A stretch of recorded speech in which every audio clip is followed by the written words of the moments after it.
Okey anak-anak pelajar, kita teruskan lagi dengan perbincangan. Untuk part yang kedua ni kita akan sambung perbincangan untuk soalan 13 hingga 20. Masih lagi merupakan soalan aneka pilihan. Okey, sekiranya para pelajar lihat, okey, untuk soalan yang ke-13 ini kita dah masuk soalan bab yang mungkin menyumbang banyak soalan sebab kita belajar pun banyak jam kan, SLT-nya. Okey. So kita akan tengok so soalan ini adalah formation of recombinant DNA. Okay, akan involve recombinant DNA ni apa? What does recombinant DNA means? Kena dapat gambaran dan bayangan yang betul. Dia merujuk kepada plasmid yang telah menerima gene of interest. Dan biasanya step ini akan melibatkan sebelum dia boleh terima tu step cut, okay, diikuti dengan start insertion.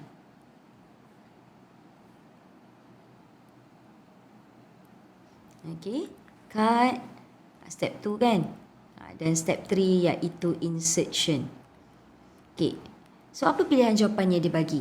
So untuk menghasilkan recombinant DNA ini dia kata cleave and join. Betul dah tu. Cleave tu cut lah, join tu insert lah. Tapi betul ke fakta yang belakang? DNA segment with restriction endonuclease. Okay, restriction endonuclease ini nama lain dia adalah restriction enzyme. Okay, adakah kita potong guna restriction enzyme? Betul.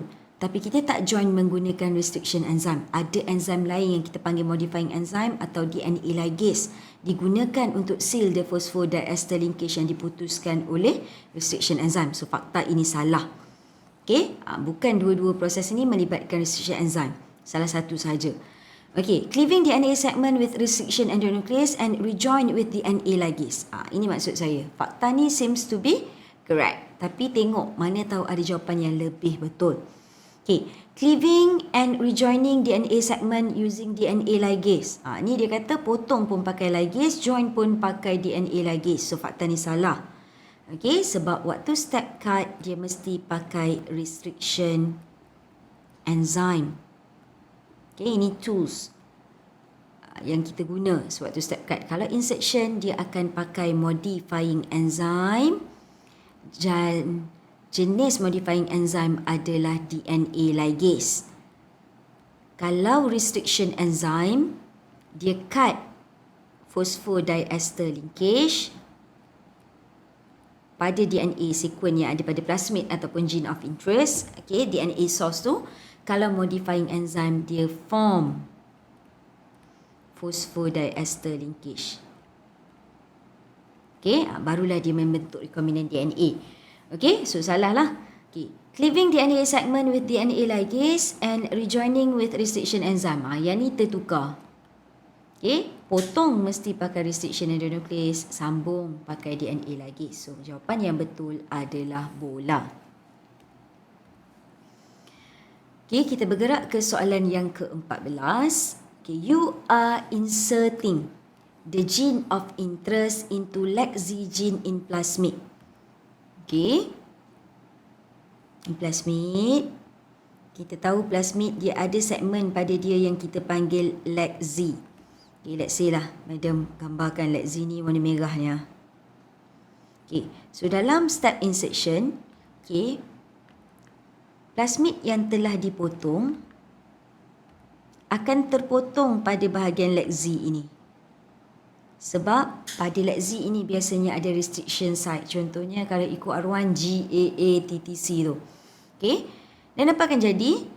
Nanti kita akan masukkan target gene tadi di antara LEX-Z ni. Okay, ini LEX-Z. Gene of interest kita akan seal kat tengah-tengah ni. And now, bila dia dah bawa this one, kita panggil dia recombinant DNA. Macam soalan sebelum ni.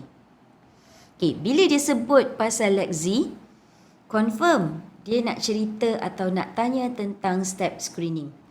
Dalam keempat set yang lain pun, kalau you perasan soalan screening ni banyak kali ditanya. So, sangat rugi untuk tidak faham dan mahir tentang this one. Okay, di mana dalam step screening menggunakan blue white screening, you akan ada 3 jenis bakteria yang kita try nak pastikan yang mana, dan kita just nak grow yang ada recombinant DNA ni. Dan ada yang tak grow langsung, akan ada yang white colony dan akan ada yang blue colony. Okay, so dia kata the plasmid also containing ampicillin resistor gene. Selain daripada itu, dekat dalam segmen plasmid ini ada juga AMPR. Madam dah banyak kali cakap. Okay, di mana bila ada plasmid, ada AMPR, ini yang menyebabkan dia resistant pada antibiotik. Plate transform bacteria. Transform bacteria ialah, matlamatnya ialah bakteria yang dah ambil balik rDNA ni. Okay, on media containing ampicillin and X-gal. Ini step screening lah ni. Okay, which of the following result would indicate the clone with recombinant plasmid? So, dia nak kita cari dalam fakta this one, yang mana merujuk kepada fakta yang betul tentang bakteria yang hidup tu adalah bakteria yang ambil recombinant plasmid. Okay, all bacteria did not grow on ampicillin plate. Ini salah. Okay, sebab this one bukan merujuk kepada bakteria yang ada recombinant plasmid ini, dia merujuk kepada bakteria yang tak ambil plasmid. Okay, bila dia tak ada plasmid, dia tak resistant pada gene, so dia tak boleh hidup. So salah. A white colony on ampicillin plate. Okay, so yang ada this one, dia akan menjadi white colony. Betul tak? Okay, betul lah. Sebab apa? Sebab bila leg Z dia dah terpotong, kita kata leg Z disrupted.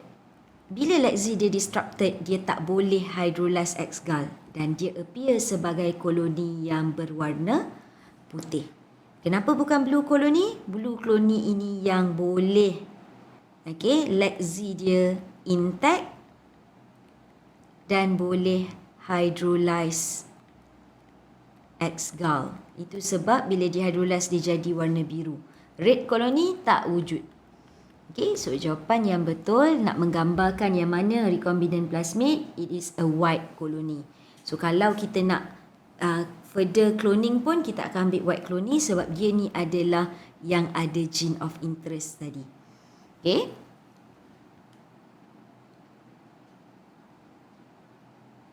Seterusnya, kita bergerak ke soalan yang ke-15. Masih lagi berkenaan screening. I told you, okay, soalan ni glamour. The screening is one of the step for gene cloning. Why screening step by using X-gal is important? Okay, so kenapa screening step by using X-gal important? X-gal ni kita nak buat apa? So kita baca daripada fakta ini. Dia kata antibiotic will prevent the growth of bacteria with plasmid. Okay, antibiotic will prevent the growth of bacteria with plasmid. Kalau bakteria ada plasmid, dia prevent ke grow dalam antibiotik? Bakteria yang ada plasmid, okay, dia tak prevent. Dia boleh grow. Sebab bila dia ada plasmid, dia ada AMPR. So, dia tak prevent. So, fakta ni salah. Bacteria cell which contain non-recombinant plasmid are resistant to antibiotic. Betul. Sebab siapa-siapa yang ada plasmid, dia resistant pada antibiotik. Tapi unable to hydrolyze X-gal. Non-recombinant plasmid ni, dia adalah yang blue colony. Adakah blue colony unable to hydrolyze X-gal? Fakta ni salah. Dia boleh hydrolyze X-gal. Sebab dia non-recombinant. Like Z dia macam yang Madam terangkan soalan sebelum ni tadi tidak terpotong. Dia boleh hydrolyze X-gal. Okay, kat sini kata unable. So salah. Okay, bacteria cell with recombinant plasmid are resistant to antibiotic. Betul? Ada plasmid resistant to antibiotic and are able to hydrolyze X-gal. Okay? Kalau bakteria recombinant plasmid able to hydrolyze X-gal. Salah juga. Sebab bila dia recombinant plasmid, leg Z dia dah terpotong. Dia tak boleh hydrolyze X-gal. That's why ini adalah yang white colony. Fakta ni salah kat mana? Able ni pula salah. Terbalik. So jawapan yang betul, bacteria cell with recombinant plasmid, kalau dia ada recombinant plasmid, dia resistant pada antibiotik tapi dia unable to hydrolyze X-Gal. So jawapan dia adalah donkey. Okay, dia memang confusing. Tapi as long as you dah faham blue colony macam mana, white colony macam mana, apa tujuan guna ampicillin, apa tujuan guna X-Gal dan apa sifat yang ada pada plasmid, insyaAllah you boleh jawab. Okay. So, kita bergerak ke soalan yang ke-16. Okay, dah masuk soalan reproduction. Figure 2 below show the structure of germinating pollen grain. How X is formed. Tengok betul. Ada yang salah disebabkan dia nampak X ni macam pollen tube. Sedangkan X yang digambarkan dalam soalan ini adalah male gamete. Okay, male gamete dalam apa? This is in plant. Okay, plant sexual reproduction. Okay, so structure asal pollen grain. Okay, dalam pollen grain yang kita panggil sebagai male gametophyte, dia terdiri dari dua sel. Satu sel yang dalam ni kita panggil generative cell. Median tunjuk kat sel sebab tu median tunjuk label sebagai sel. Kalau tunjuk kat nukleus dia generative nucleus. Okay, dan juga dia ada tube cell ataupun nukleus ni tube nukleus. Tube nukleus bertanggungjawab untuk hasilkan struktur kuning ni sekiranya dia dah land on stigma. Okey, iaitu kita panggil pollen tube. Bila pollen tube telah terhasil, barulah generative cell ini akan divide by mitosis dan menghasilkan two male gamete. Di mana two male gamete inilah nanti yang akan masuk dan discharge dalam embryocyte untuk buat double fertilization. Satu fertilize dengan egg cell to form zygote and satu lagi akan fertilize with polar nuclei to form triploid endosperm. Okay, jadi dia kata yang mana how X is formed. Microspore mother cell undergo mitosis. Ini salah, ini fakta awal sebelum pollen grain nak terbentuk. When generative cell undergo mitosis, betul. Dalam pollen grain ada generative cell. When tube cell undergo meiosis, tube cell tak undergo meiosis, tube cell nak menghasilkan pollen tube pun, okay, dia buat mitosis. Okay, salah. When microspore undergo meiosis, salah. Okay, so ini berlaku apabila pollen grain ini dah land on structure female yang kita panggil sebagai stigma. Okay, dia absorb moisture, pollen tube nucleus akan produce pollen tube dan baru generative nucleus mitosis untuk menghasilkan two male gamete. Okay. So let us move to question 17. All of these statements are about development of embryo sac. Development of embryo sac pula. Cerita embryo sac ni melibatkan female plant. Okay, di mana female plant ataupun female endosperm, dekat struktur ovari dia akan ada satu struktur yang kita panggil sebagai ni, kantung ni kita panggil embryo sac. Tapi pada waktu dia jadi embryo sac, dia dah ada 3 sel pada bahagian atas. Bahagian atas ni lah yang kita panggil sebagai kalaza. Ini dikenali sebagai antipodal. Okay. So pada bahagian bawah ni opposite akan ada 2 sel bersebelahan near to structure kita panggil micropyle. Dan sel inilah yang kita panggil sebagai synergid cell. Dan dia akan tolong plank sel female gamete iaitu egg cell.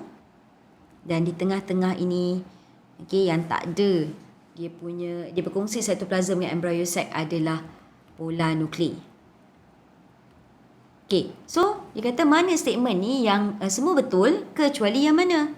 Okay, dalam penghasilan embryo sac ni dia kata megasporocyte undergo meiosis forming 4 haploid megaspore. Ni mula-mula. Okay, megasporocyte. Okay, atau megaspore mother cell. Yang 2N tu. Betul lah, dia meiosis. Menghasilkan 4 megaspore. Fakta ni betul. 4 haploid megaspore undergo mitosis 3 times. Adakah empat-empat ni akan survive? Inilah fakta yang salahnya. Sebab 3 akan degenerate. Okey, bukan 4. 1 saja sepatutnya. So, inilah fakta yang salah. So, confirm ke? Kita tengok. In embryocyte consists of 8 haploid nuclei contained within 7 cell. Betul? Nuklei ada 8 tapi bilangan sel 1, 2, 3, 4, 5, 6, 7. So, fakta ni betul. 3 nuclei at calaza. Calaza bahagian atas ni dipanggil sebagai antipodal. Betul? Okey. So, jawapan yang salah adalah bola ni. Okey, di mana sepatutnya 1 haploid megaspore yang divide 3 times untuk menjadi 8 nuklei ni. Okey, bukan 4. Sebab 3 sepatutnya degenerate. Okey. So, kita bergerak ke soalan yang 18. Masih lagi soalan berkenaan dengan reproduction. Okey. So, which of the following statement is correct for both spermatogenesis and oogenesis? So, in human reproduction, spermatogenesis adalah proses yang akan menghasilkan spermatozoa, iaitu sperm lah. Okay, dan oogenesis adalah proses yang akan menghasilkan secondary oocyte. Kenapa tak jadi ovum? Okay, akhirnya akan jadi ovum sekiranya secondary oocyte itu fertilize. Okay, selepas ovulation lah. Okay, so dia yang mana yang correct? Okay, dia kata spermatogenesis and oogenesis is continuous process. Saya rasa macam dah pernah keluar kan soalan ni? Okay, continuous process salah. Sebab dua-dua fasa ini, kenapa tak continuous? Dia ada arrested. Waktu bila arrested? Before puberty. Ada juga yang macam contoh, kalau oogenesis 2 kali arrested. Arrested at prophase 1, arrested at metaphase 1. So, dia bukan continuous process. Dia terhenti-terhenti. Selepas kelahiran, okay, after puberty baru continue. Okay. Tapi kedua-dua sel, okay, proses ini kedua-duanya bermula dengan primordial germ cell. Sel yang mula-mula yang akan develop dalam organ pembiakan male and female. Fakta ni betul.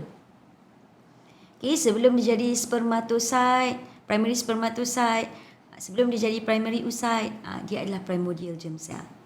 Okay, it will produce only one gamete. Okay, fakta ni hanya betul untuk spermatogenesis. Salah, sorry. Fakta ni betul, one gamete ini hanya betul untuk oogenesis. Sebab dalam satu cycle, kalau tak betul untuk spermatogenesis, sebab apa? Spermatogenesis in one division, dia akan menghasilkan 4 sperm. Oogenesis betul lah 1 secondary oocyte. Okay, so fakta ni pun salah. Okay, it occur in seminiferous tubule of testis. Bukan dua-dua proses ni berlaku di seminiferous. Ini hanya untuk spermatogenesis. Oogenesis berlaku di ovari. So, jawapan yang betul adalah bola. Okay. Seterusnya, untuk soalan yang ke-19, which of the following statement about hormone regulation of female reproductive cycle is false? Tentang female reproductive cycle, kita tahu female reproductive cycle ada 2. Okay, di mana yang pertama adalah uterine cycle yang berlaku di endometrium. Okay, ataupun kita panggil apa? Uterus wall. Okay. Rahim lah. Okay. Ataupun kita juga boleh rujuk kepada ovarian cycle. Apa dia event yang berlaku dalam ovari. Dan of course dia dipengaruhi oleh hormon-hormon seperti LH, FSH, estrogen, progesteron dan pemulanya adalah GnRH. So fakta mana yang false? Okay, LH and FSH are produced in the anterior pituitary, betul? Dua-dua ni dihasilkan oleh anterior pituitary. Estrogen and progesterone produced in the ovary. Siapa yang hasilkan estrogen? Kalau estrogen mula-mula TK cell. Okey, before day 14. Okey, iaitu folikel lah, baju kepada usai. Dan selepas day 14 kedua-dua ini dihasilkan oleh corpus luteum. So, semua struktur-struktur ini berada dalam ovari. So, fakta ni betul. Okey. Okay, estrogen and progesterone secrete by corpus luteum. So, kalau dia secrete by corpus luteum adalah after day 14. Okay, selepas berlaku ovulation. Cause the endometrium to become thickened. Fakta ni pun betul. Okay, sebab selepas day 14, corpus luteum akan secrete progesterone and a little bit estrogen untuk stimulate the thickening of endometrium wall. Nak bersedia ke arah sekiranya pregnancy berlaku. Okay, both progesterone and estrogen are produced by follicle after day 14. Tadi dah cerita dah. After day 14, progesterone and estrogen bukan dihasilkan oleh follicle. Sebelum day 14, yes, follicle hasilkan estrogen. Progesterone tak ada sebelum day 14. Okay, so ini sepatutnya corpus luteum jawapan yang betul. So follicle ni salah. So fakta ini salah.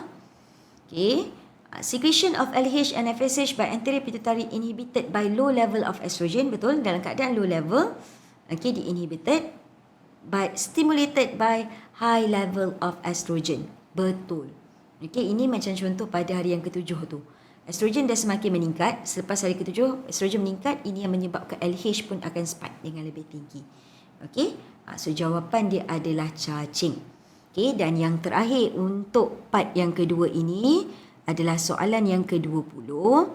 Okay, jangan lupa kita biasanya akan ada satu soalan growth. Dan kalau kita tengok kat sini, dia cerita pasal growth ni.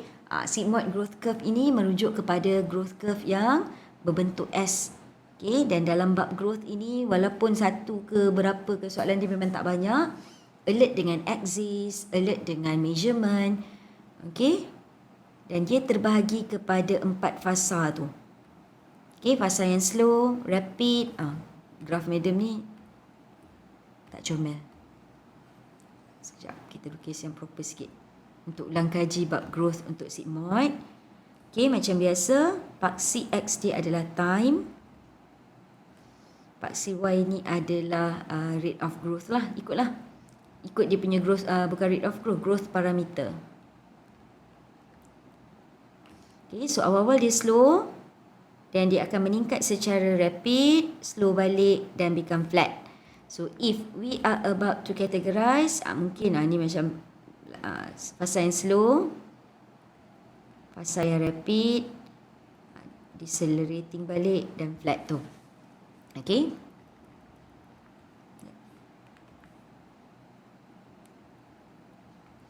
Okay, dan setiap ini dalam nota kita ada bercerita tentang apa sebab slow, kenapa laju, kenapa slow balik.